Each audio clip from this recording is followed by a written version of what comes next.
ప్రభువా నీ వాక్యంలోకి వెళుతుండగా నా ప్రభువా ఇంకా నీ పిల్లలనైనా తరగబడి నీ మందిరానికి వచ్చి నా ప్రభువా నీ మాటలు వినటానికినైనా నిర్లక్ష్యం చేయకుండా నీ మందిరానికి వచ్చిన ప్రభు నేను మొరపెట్టుకొని నేను సన్నిహితించటకు నీ గణపరచడానికి నీ కృప దయచేయమని ప్రార్థిస్తున్నాను తండ్రి.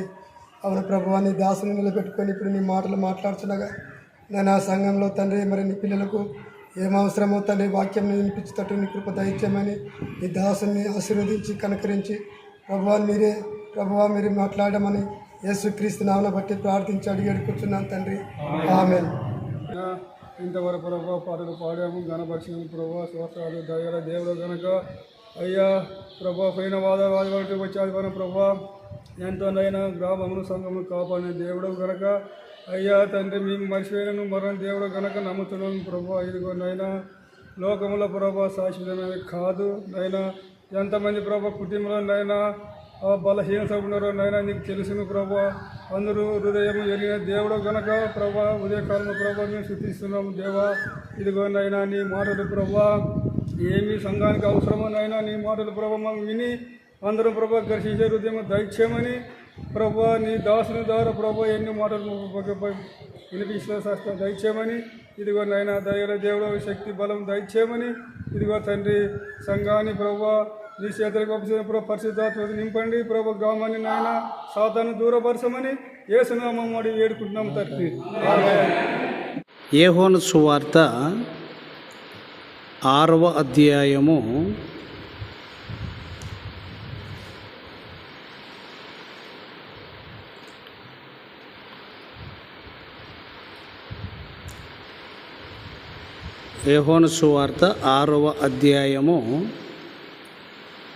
51వ వచనము మొదటి లైన్లో మాత్రమే. ఇది కొద్దిగా తగ్గి 51వ వచనము మొదటి లైన్ మాత్రమే. ఆ చివరి మాట జీవాహారమును నేనే, జీవాహారమును నేనే. అక్కడనే 47వ వచనము మొదటి లైన్లో విశ్వసించువాడే నిత్య జీవము గలవాడు, విశ్వసించువాడే నిత్య జీవము గలవాడు. మరల 51 జీవాహారము నేనే, జీవాహారము నేనే. ఇంకా ఒక చోట పరలోకము నుండి దిగి వచ్చిన జీవాహారము నేనే అనే మాట మనము ఇందులోనే చూడగలం. యోహాను సువార్త 6వ అధ్యాయంలోనే. ఏమి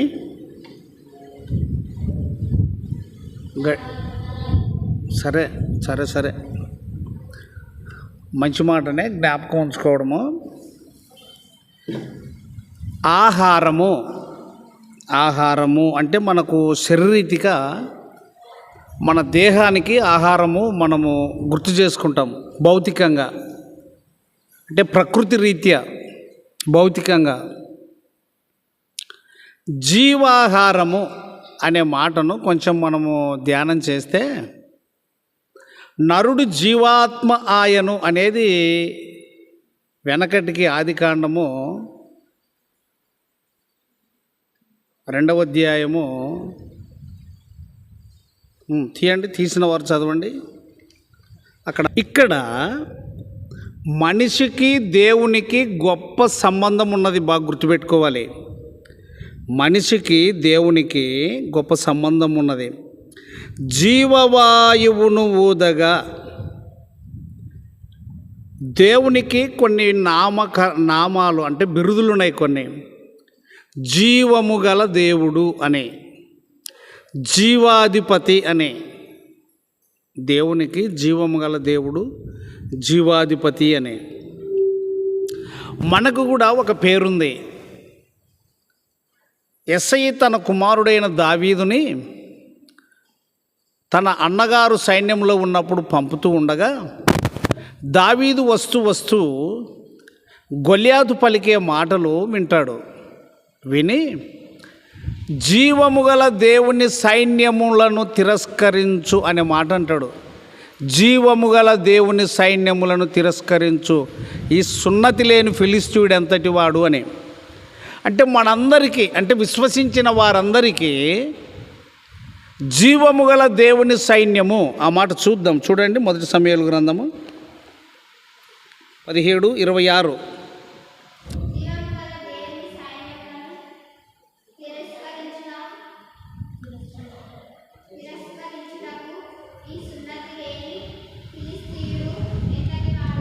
అంటే మనకైనా ఇశ్రాయేలీయులకైనా పేరు వర్తిస్తుంది, జీవము గల దేవుని సైన్యము అని.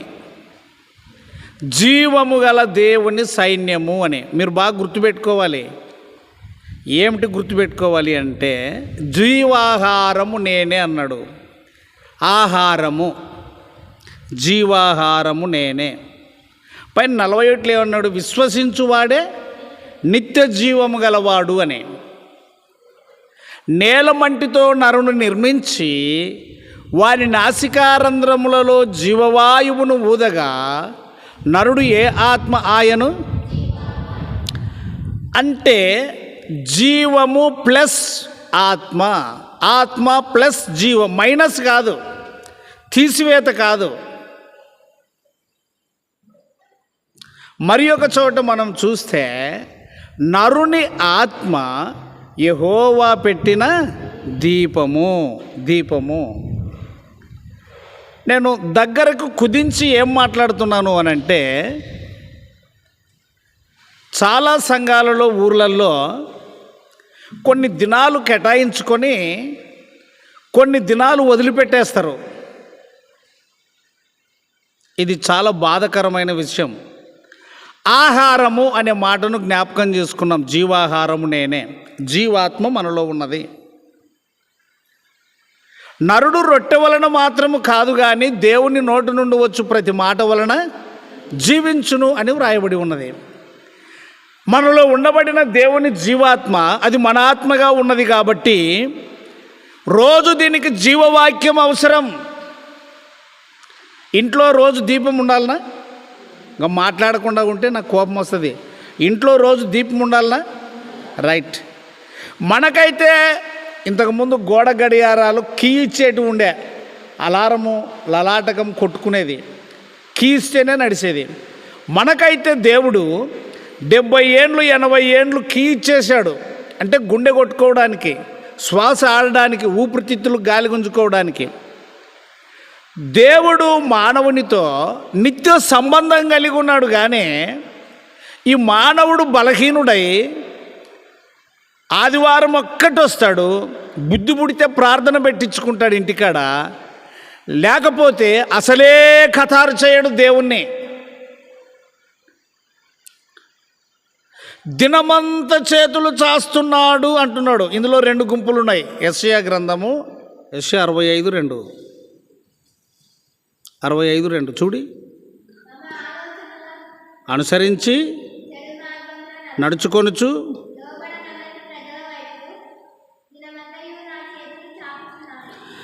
ఇక్కడ లోబడనొల్లని ప్రజలు అనే మాట జ్ఞాపకం వస్తుంది.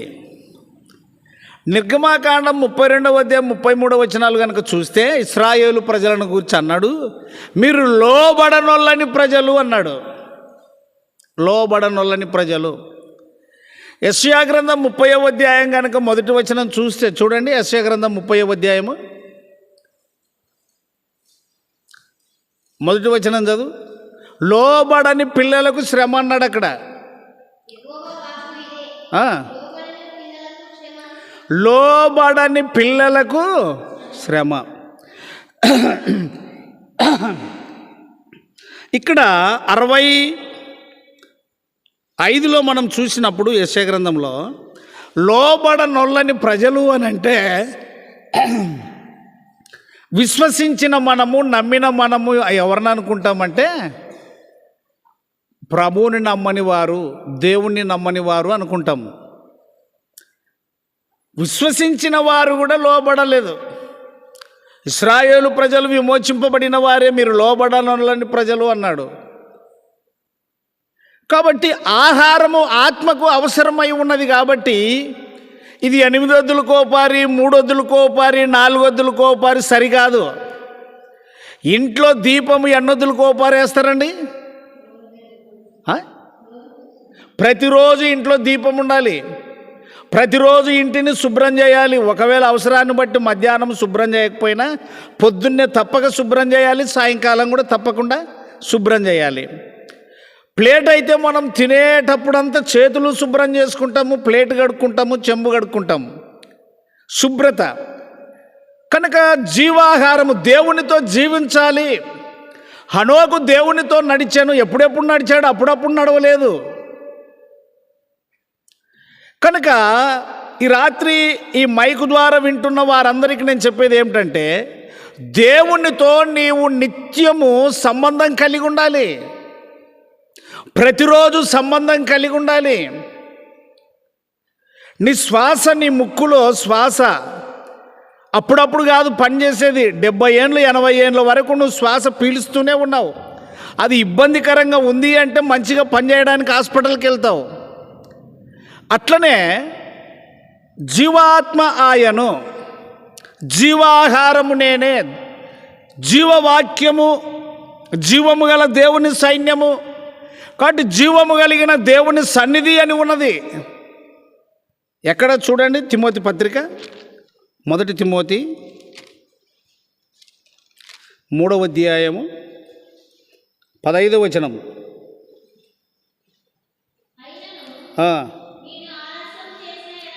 అయినను నేను ఆలస్యము చేసిన ఎడల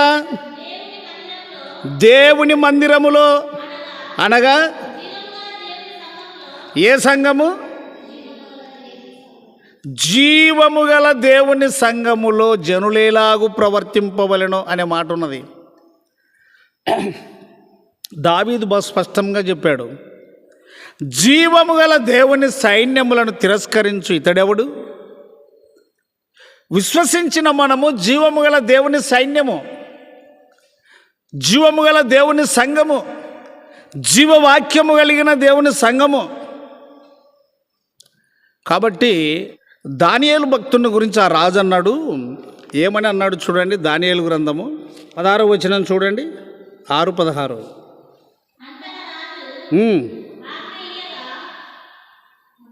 బంట్రౌతులు దానియేలును పట్టుకొని పోయి పడద్రోయగా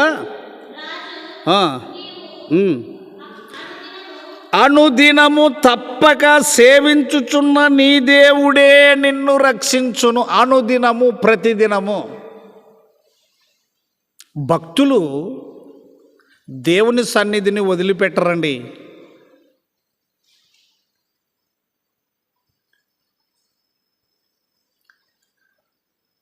ఇట్లా లెక్కేస్తాను, ఈ దినమంతా కాపాడు ప్రభువా అని ప్రతి ఒక్కరూ పడకలోన కానీ, లేచేటప్పుడు కానీ, లేక పండుకునేటప్పుడు, ఓపికన్న వాళ్ళు ప్రార్థన చేసుకొని పండుకునేటప్పుడు, ప్రభువా ఈ పగలంతా కాపాడినావు అంటామా అనమా? ఏమంటున్నాను? ఈ పగలంతా కాపాడినావు అంటావా అనవా? పొద్దున్నే లేస్తూ ఈ దినమంతా కాపాడు అంటావా అనవా? మరి కాపాడిన దేవునికి, దేవుని సన్నిధిలో వచ్చి కృతజ్ఞత చెల్లించకుండా మనము 103వ కీర్తన నిన్న ఆదివారం కూడా జ్ఞాపకం చేసుకున్నాం కదా, 2వ వచనం. ఆయన చేసిన, మరి పగలంతా కాపాడడం ఉపకారం కాదా? రాత్రంతా కాపాడడం ఉపకారం కాదా? ఆయన సన్నిధికి రాకుండా ఆదివారం ఒక్కటే, ఏకులు సాబు ఏకులు రానివి, ఆదివారం ఒక్కటే నువ్వు వస్తున్నావంటే అర్థమేమి? దేవునికంటే అంత ఎక్కువైన దానవా? అంత ఎక్కువైన వాడవా? కడుపుకి రోజు ఎన్ని పూటలండి? నీళ్ళైతే ఇంక 3 పూటలే కాదు, ఎప్పుడు దప్పికైతే. మరి ప్రతిరోజు మందిరానికి రోజుకు 1 పూట రాకూడదా? కీర్తనాకారుడు అంటున్నాడు, నీ నామము ఉదయం మొదలుకొని సాయంకాలం వరకు స్తుతింపదగినది అంటాడు. మరి ఒక చోట అంటాడు, ఉదయము, మధ్యాహ్నము, సాయంకాలమున. మరి ఒక చోట అంటాడు, దినమునకు నేను 7 మార్లు నిన్ను స్తుతించెదను అంటాడు. కనుక ప్రియులారా, జీవవాక్యము నీకు చాలా అవసరము. ప్రతిరోజు, ప్రతినిత్యము. మందిరానికి వచ్చే కాదు, ఆశ కలిగిన వారు స్త్రీలైనా పురుషులైనా వ్యక్తిగతంగా నువ్వు సమయం కల్పించుకుంటే ప్రతిరోజు వాక్యం ధ్యానం చేయవచ్చు. హెబ్రీ 10:24 చూడండి. హెబ్రీ 10:24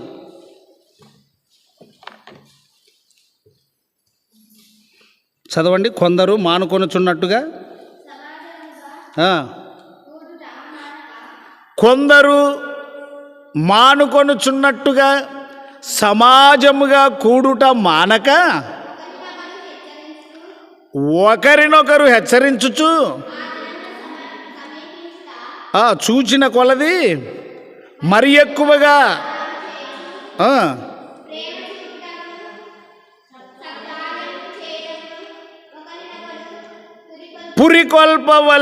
పురికొల్పవలను. సమాజముగా కూడుట మానకూడదు, సంఘముగా కూడుట మానకూడదు. దానియేలు భక్తుడు ప్రతిరోజు దేవునితో సహవాసం కలిగి ఉన్నాడు. యేసేపు, కొర్నేలు కూడా ప్రతిరోజు దేవునితో సహవాసం కలిగి ఉన్నాడు. ఈ అనుభవంలో గనక మనం జీవించగలిగితే మన కుటుంబాలలో తప్పకుండా రక్షణ కార్యం ఉంటుంది. ఇంకో మాట ఏమిటంటే, దేవుడు ఎప్పుడెప్పుడు స్తుతి నొందదగిన వాడో తెలుసా? ఎప్పుడెప్పుడు స్తుతింపదగిన వాడో తెలుసా? రోమా చూడండి 9వ అధ్యాయము 5వ వచనం. పితరులు వీరివారు శరీరమును బట్టి క్రీస్తు వీరిలో పుట్టెను, ఈయన సర్వాధికారి అయిన దేవుడయుండి ఎప్పుడెప్పుడు నిరంతరం అంటే అయ్యయ్యో, చాలామందికి చింతే లేదు ఆదివారం ఒకటి వచ్చేటందుకు. అనుదినము మా భారము భరించే దేవా, అనిశము నీ మేళ్లతో నింపుచున్నావు. అనుదినము మా భారము, ప్రతిరోజు ఆయన మన భారాన్ని భరిస్తూ ఉన్నాడు.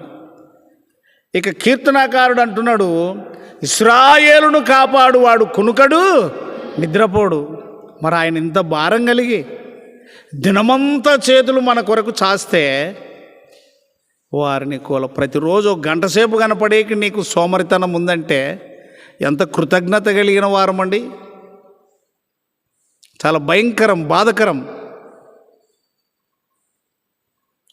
ఆది సంఘమైతే అనుదినము తప్పక దేవాలయంలో కూడుకొనుచుండురి అని చూడండి. అపోస్తుల కార్యం 2వ అధ్యాయం 6వ వచనం 46.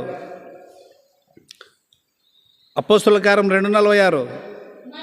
మరియు వారు ఏక మనస్కులై ప్రతి దినము దేవాలయములో తప్పక కూడుకొనుచుండిరి. ఎప్పుడెప్పుడు? ప్రతిరోజు.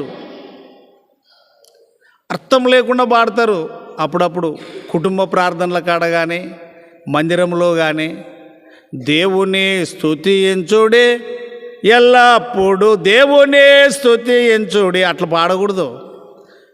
నువ్వు ఉండేదే అతుకుల బంత, అతుకుల గోడ తీరు. నువ్వు ఎట్లా పాడాలా? దేవుని స్తుతించుడే అప్పుడప్పుడు దేవుని, అట్లా నీకు తగినట్లు పాడాలా. వచ్చేదే లేదు, ఇంకా పాడరా పాట అంటే దేవుని స్తుతించుడు ఎల్లప్పుడు. ఆదివారం వస్తే మళ్ళీ ఆదివారం, మళ్ళీ ఇడు దినాం దేవుణ్ణి స్తుతిస్తానని. కనుక ప్రియులారా, నిరంతరము స్తోత్రార్హుడు, అనుదినము తప్పక దేవాలయంలో కూడుకొనుచుండిరి.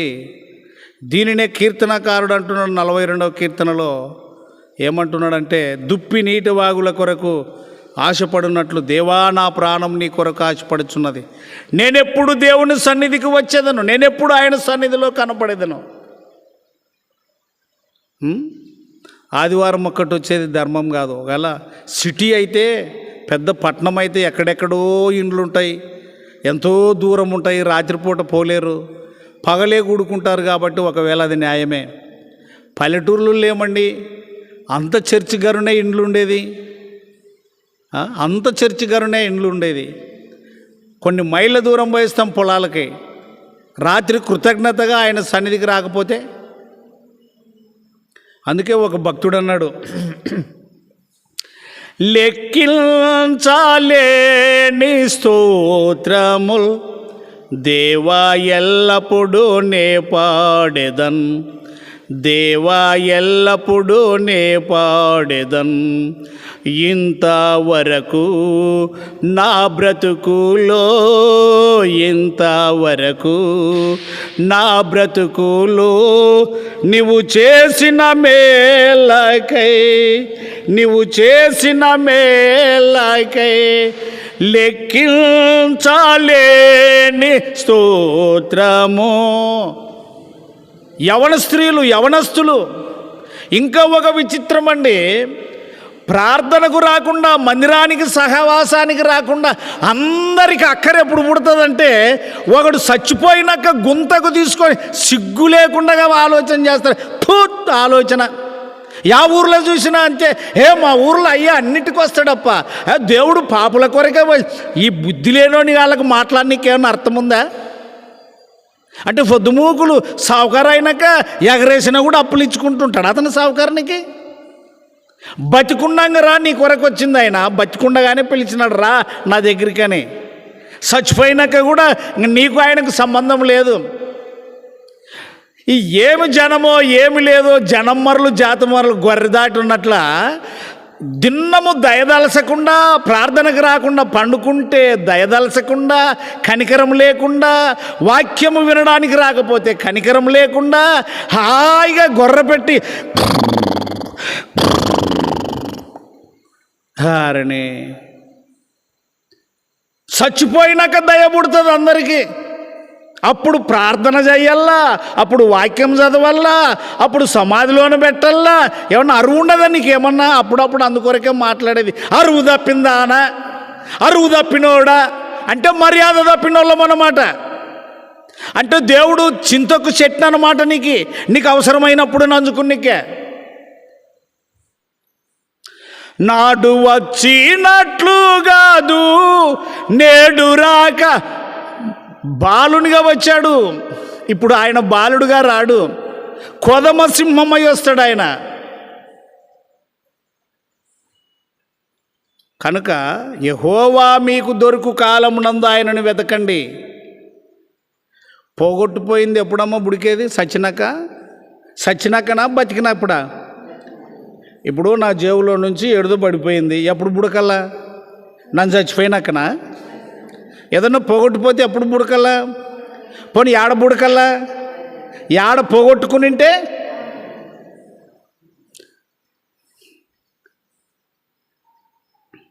అందుకే లోబడనొల్లని ప్రజలు, ఇశ్రాయేలు ప్రజలకు చెప్పాడు ఆ మాట, మీరు లోబడనొల్లని ప్రజలు. నిర్గమకాండం 33 చూడండి, ఆ మాట ముగించుకుందాం. ఎంత మంచిగా ఉంది.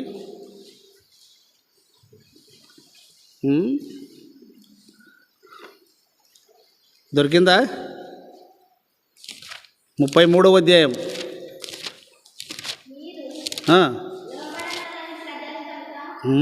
ఎన్నో వచ్చినమ్మా చదువు.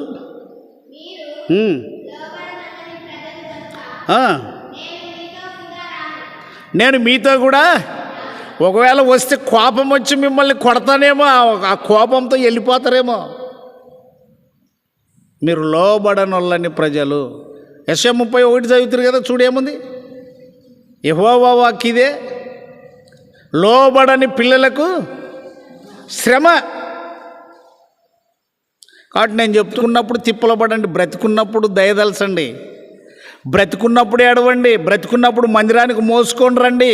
ఆ పక్షవాతం కలిగిన వాడిని ఇంట్లో చోటు లేకపోతే మిద్దె మీద సందు చేసి పరుపుతో దింపినారు, మంచంతో మోసుకొని వచ్చినారు.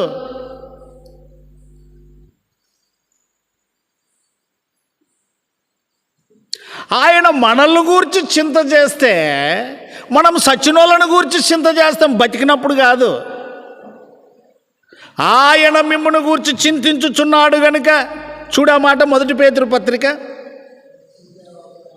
చూడా మాట ఎంత మంచిగా ఉంది. 1 పేతురు పత్రిక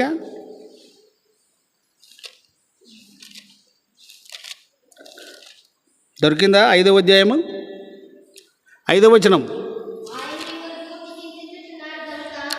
అక్కడుండు చింతించుచున్నాడు అనే కాడ అంకె ఉంటుంది ఒకటి. దేవుడు మనల్ని గురించి చింత చేస్తున్నాడు. మనం చచ్చిపోయిన వాళ్ళ గురించి హాయిగా పండబెట్టి దుప్పటి కప్పి రండప్ప రాయండమ్మ రండక్క రండప్ప మా ఊర్లోనే అందరికి వస్తారప్ప. సిగ్గులోని వాళ్ళు ప్రతి ఊర్లో వాడు బీడి తాగు కళ్ళు తాగు సరాయి తాగు వాడు వచ్చినా రాకపోయినా అంతే సంగతి. రేయ్ ప్రజల్ని ఎందుకు మోసం చేస్తారా? పాడగట్టి పాడ మీద మోసుకొని పోతూ పరదేశులమే ప్రియులారనొద్దండి. బతికినప్పుడు పరదేశం అని నేర్చుకో, బ్రతికున్నప్పుడు యాత్రికుడు అని నేర్చుకో. పాడ మీద పెట్టి కాదా పాట పాడుకుంటూ పోయేది. ఈ పాడే వాళ్ళకి అరువులే, ఈనేటి వాళ్ళకి అరువులే. బతికినప్పుడు పరదేశం అని బైబిల్ మాట్లాడేది అదే. మనం భూమి మీద పరదేశులము యాత్రికులమై ఉన్నామని. యాత్రికుడనే నీలోకములో సిలువ మోయుచు సాగెదనిలలో యాత్రికుడనే నీలో వాడిని పండబెట్టి అంటే వానికి దుప్పటి కట్టి బట్ట కట్టి మంచం మీద కట్టేసి పూలేసినాక పరవాసి వానికి ఏమన్నా మతి కదనా మంచం మీద పండుకున్నానికి. పరవాసిని ఎప్పుడురా నువ్వు పాడాల్సింది? కోడి మధ్యాహ్నం కూస్తే సింగారమేనా? కోడి మధ్యాహ్నం కూస్తే సింగారమేనా? పోనీ ఇప్పుడు కూసినా సింగారమేనా? అది ఎప్పుడు కూయాలా? కుక్కుడు ఎప్పుడు కోయాలా? యాగజాము కొయ్యాల. కోడి కూసేది లే. అరనే ఎప్పుడంటే ఎప్పుడు కూసే కోళ్ళని దొంగ కోళ్ళు అంటారు. మీరు నేరునో లేదో నాకు తెలియదు కానీ దొంగ కోళ్ళు అంటారు. కొన్ని కుక్కలు మునిమాపు మరుగుతాయి, మధ్యరాత్రి నుంచి యాగజాము వరకు మరగవు. ఈ కుక్కల పద్ధతి కోళ్ళ పద్ధతి ఉండకూడదు. తెల్లారుజాము ఎప్పుడు ఏం చేయాలన్నది. అందుకొరకే పరదేశులం యాత్రికులం. మిమ్మును గూర్చి ఆయన చింతించుచున్నాడు. ప్రార్థన చేసుకున్నాం.